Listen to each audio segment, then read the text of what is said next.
നിങ്ങൾ അറിഞ്ഞോ, ഒറ്റപ്പാലത്ത് ഇങ്ങനെ ലൈവ് ആയിട്ട് നിൽക്കാൻ ലൈവ് 7 സൂപ്പർ മാർക്കറ്റ് നിങ്ങൾക്കായി ഓപ്പൺ ആയിരിക്കുന്നു.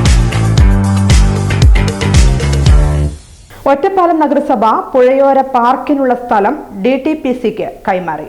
കിഴക്കിത്തോടിന് സമീപം നിർമ്മിക്കുന്ന പുഴയോര പാർക്കിനായി ഭൂമി DTPCക്ക് കൈമാറി. 1 കോടി രൂപ വിനിയോഗിച്ചാണ് പാർക്ക് നിർമ്മിക്കുന്നത്. കുട്ടികൾക്കുള്ള കളി ഉപകരണങ്ങൾ, ഇരിപ്പിടങ്ങൾ, കോഫി ഷോപ്പ്, നടപ്പാത എന്നിവ ഉൾപ്പെട്ടാണ് പദ്ധതി നടപ്പാക്കുന്നത്.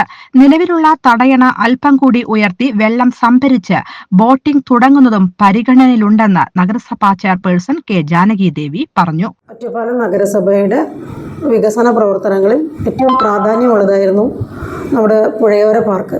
കഴിഞ്ഞ കൗൺസിലിൻ്റെ സമയത്ത് അതിന് വേണ്ടിയിട്ടുള്ള ശ്രമങ്ങൾ നടത്തിയിരുന്നു.